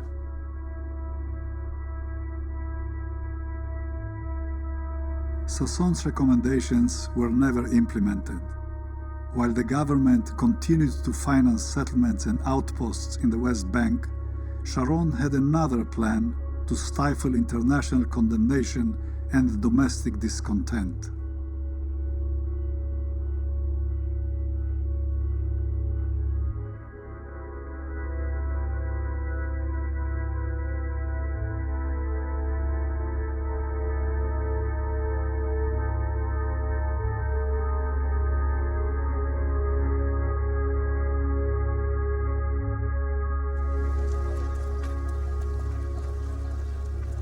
אין זה סוד שגם אני, כמו רבים אחרים, האמנתי וקיוויתי שנוכל להיאחז לעד בנצרים ובכפר דרום. אך המציאות המשתנה בארץ, באזור ובעולם, חייבה אותי להערכה אחרת ולשינוי עמדות. לא ניתן להחזיק בעזה לנצח.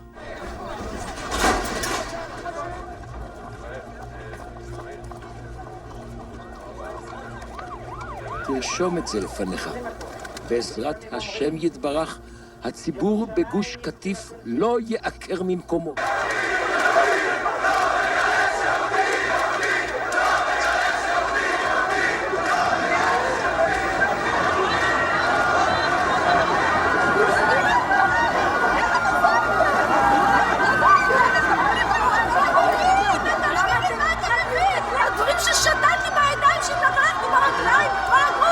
קח אותה בבקשה לאוטובוס, קח! ילדה יהודיה כמו שהגויים עשו לנו, קח! עם הדגל המזופת הזה! עם הדגל הזה! טו!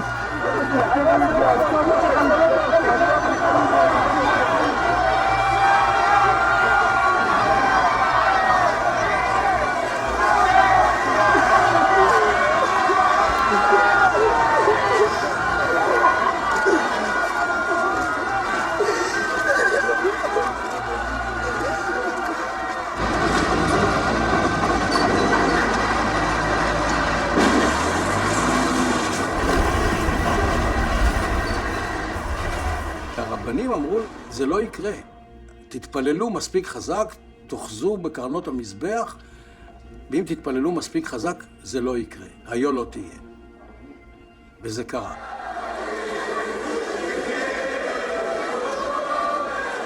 מה קורה כאשר הנבואה מבטיחה לך משהו מאוד מאוד קונקרטי, שברור שהעובדות מראות שהוא לא יתקיים? בניגוד למה שאולי אנחנו היינו מצפים או מקווים, אנשים לא מאבדים את האמונה שלהם, אלא מצליחים להסביר את מה שקרה בעזרת כל מיני דרכים, ולא רק זה, אלא שבדרך כלל מכפילים את המאמצים שלהם להשיג את אותה גאולה שהובטחה להם ולא התקיימה. זאת אומרת, היצר המשיחי רק מתעצם מכישלון הנבואה.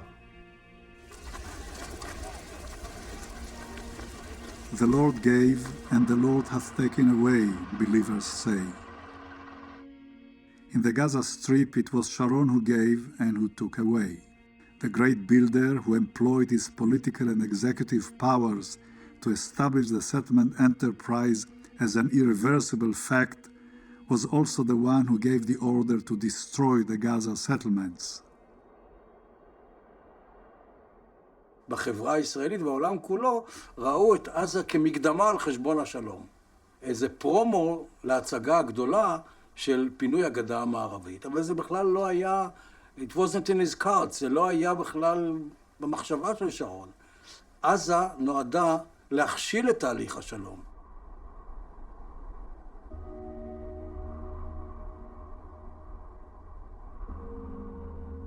A year after the disengagement, Hamas took Gaza over, but the West Bank settlements continued to flourish. Since the evacuation of 7,500 settlers from the Gaza Strip, more than 150,000 new settlers have arrived into the West Bank.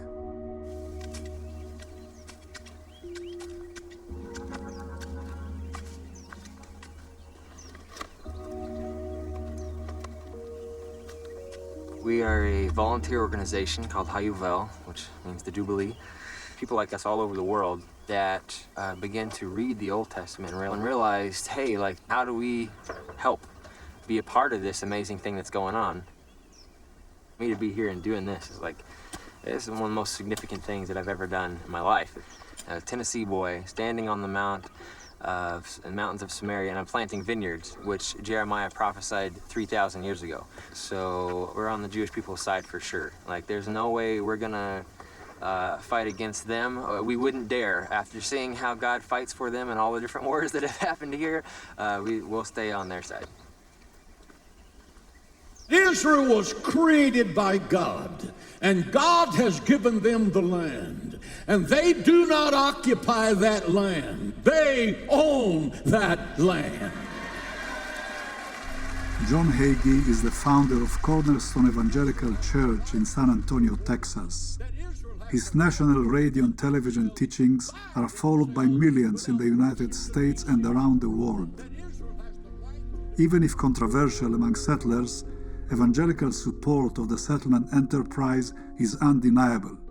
Financial donations, hundreds of volunteers, and political support in the corridors of power in Washington. Don't you find yourself a bit conflicted to be to this area where there is so much animosity between the Palestinians and the Israelis? It doesn't affect us at all. We don't see it at all. It seems like it's a different world. You know, when you're here, everything's peaceful, everything's wonderful. We bring our families, our children, and it's not a war zone here.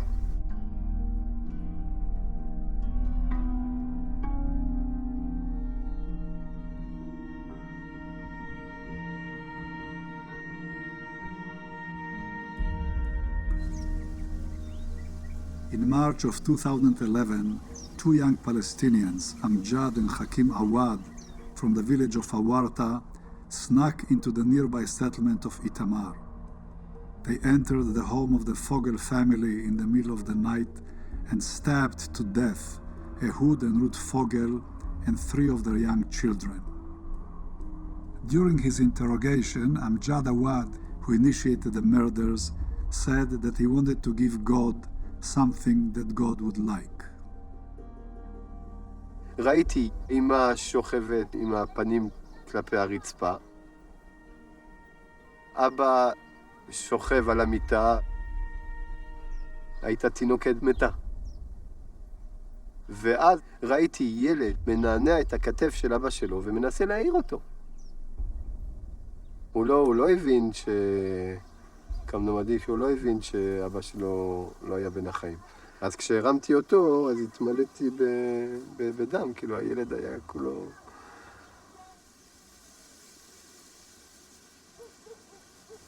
איך הרצח השפיע על היישוב?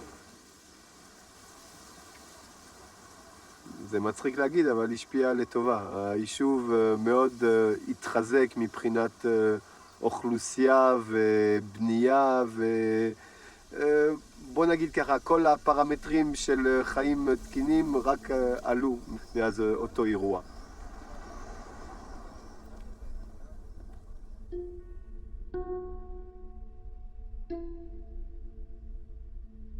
The West Bank is scattered with dozens of outposts that were established in response to the murder of settlers. Many of the outposts are also named after the victims.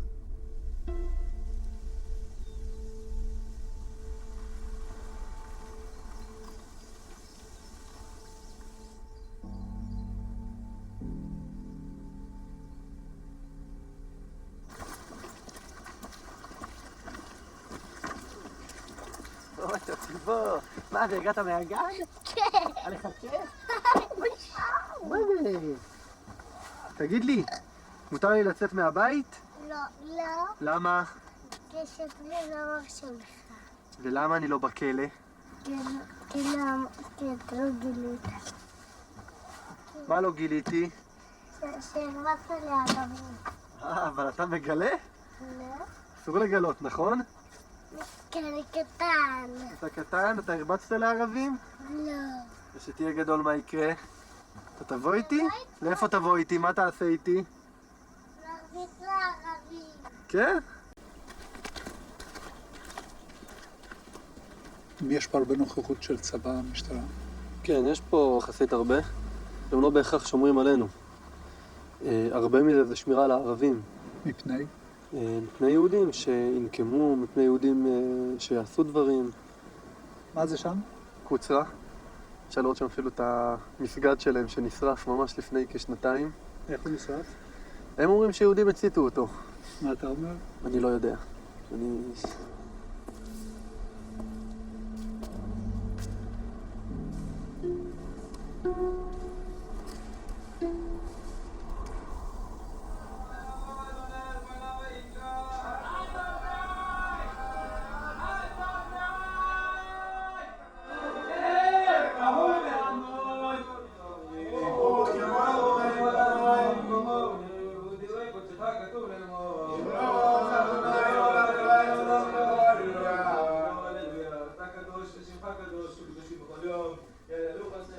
מה זה נוער הגבעות? זה החלוצים של היום, זה אלו שממשיכים את התפקיד של המבוגרים שהתעייפו. אנחנו נמאס לנו מזה שכולם תקועים בתוך הגטאות, בתוך היישובים, מוקפים בחומות ולא מוכנים לצאת החוצה. ואנחנו יוצאים אל המרחבים, אנחנו נלך איפה שאנחנו רוצים, במקומות שרגל יהודי לא דרכה שם שנים, אם לא עשרות שנים, מאות שנים. קוראים לך סבתא של נוער הגבעות. מה זה נוער הגבעות? זה הנוער שהשמאל אוהב לגנות כדי להשחיר את ההתיישבות. במציאות זה החלוצים שנמצאים בחזית של הציונות וההתיישבות בארץ ישראל. אלה שתי הקצוות. מה שמעסיק את הראש שלי, אחי, זה העברת השרביט לדור הבא.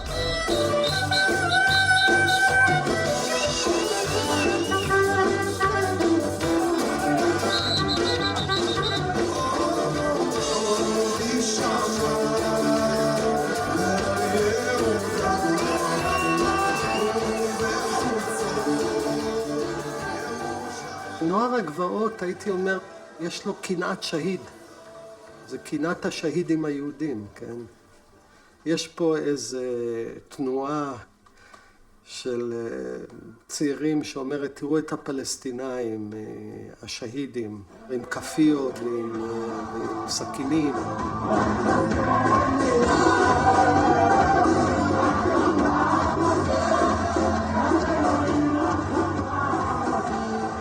אין להם כוח פוליטי של ממש, אבל הם יכולים להצית תבערה בצד השני. שיהיה לה דינמיקה כזאת שתמנע פתרון.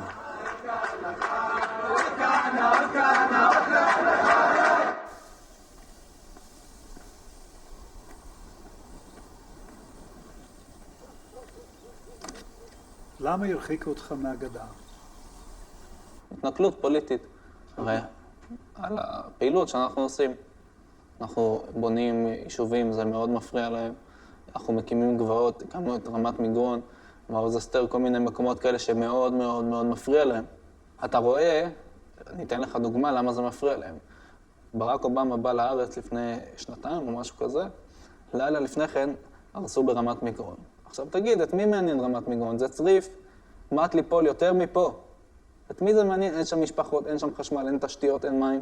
ואתה רואה שזה מעניין את נשיא ארצות הברית. וכשנשיא ארצות הברית מתנגד לך, איך זה מרגיש? זה נותן לי הרגשה שאני בדרך הנכונה. ומה בשלב הבא? לא רק להקים יישובים ביהודה ושומרון, אלא גם לעבור לעבר ירדן המזרחי ולכבוש אותו ולבנות בו. אבל בעבר הירדן המזרחי יש מדינה אחרת, יש ירדן. הכל זמני. אז מה עם גבולות הארץ לפי תפיסתך? גבולות התורה. מה הם? מנהר פרת עד חידקר, מגיע כמעט עד עיראק. והנילוס? כן. הלאה? אני לא, אל תתפוס אותי על המילה, אני לא... גבולות ההבטחה הם המרחב שבין הנילוס והפרת. מה שעם ישראל יוכל לכונן בתוך המרחב הזה, זה מימוש של גבולות ההבטחה. גבולות ההבטחה ניתנו כאופציה שבתוך המרחב הזה כל מקום אשר תדרוך כף רגליכם בו, לכם יהיה. ארץ ישראל עתידה להתפשט על כל הארצות, אחת מהנבואות. כל מקום שנכבוש ונחליט שהוא ארץ ישראל, הוא יהיה ארץ ישראל.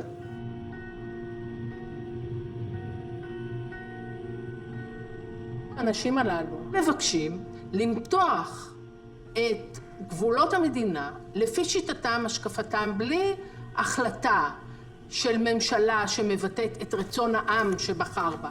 והם קובעים לציבור שלם איזה מין מדינה תהיה לו. הבעיה היא שזה לא רק הגבולות, הבעיה היא שזה המהות של המדינה. היכן שדמוקרטיה ויהדות מתנגשים, העניין היהודי גובר.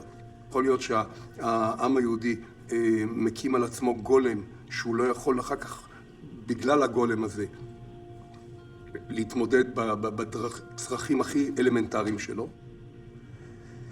תראה, השאלה ביחס לדמוקרטיה וההלכה בתורה היא מורכבת, כמו כל דבר בחיים. בוא נגיד ככה, מי שחי על פי תורת ישראל לא מתפעל מהדמוקרטיה.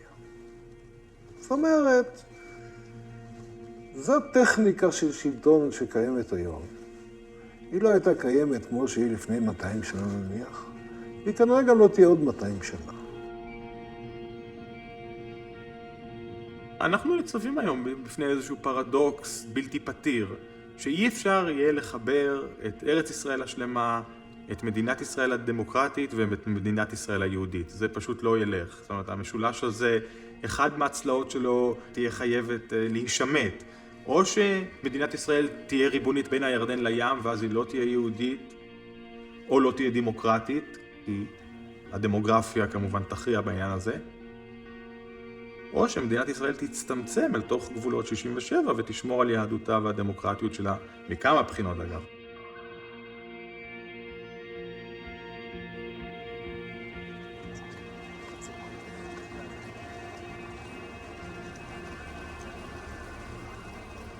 In May 2015, Rabbi Moshe Levinger, the legendary leader of the early settlers, passed away. His funeral procession began with a eulogy by the President of Israel at the Tomb of the Patriarchs and ended with burial in the ancient cemetery of Hebron. Even in his death, Levinger celebrated his life's mission.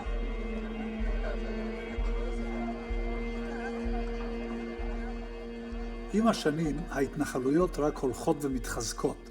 אז אם הם פה כבר 50 שנה, למה לא עוד 500?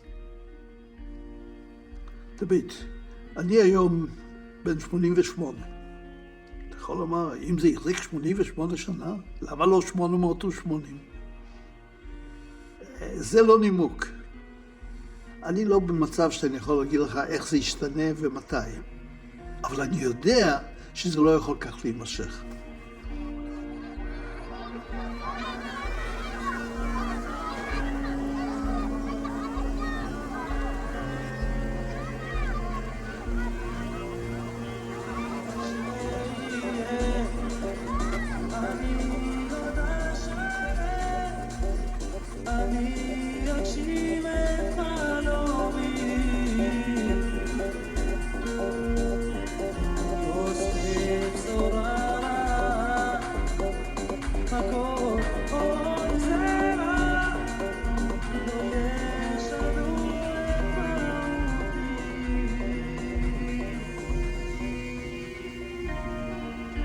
אנו מתכבדים להזמין את יושב ראש הבית היהודי, שר הכלכלה, שר הדתות, קיצור, אח שלנו. טלי, בבקשה. כל מיני מקומות באירופה מנסים לומר לנו שזה לא הבית שלנו, שזאת לא הארץ שלנו. אם זה לא הבית שלנו, אז אני הומלס, אז אני נטול בית. והתשובה לנציבות האירופית זה עוד ברית ועוד לידה ועוד ישוב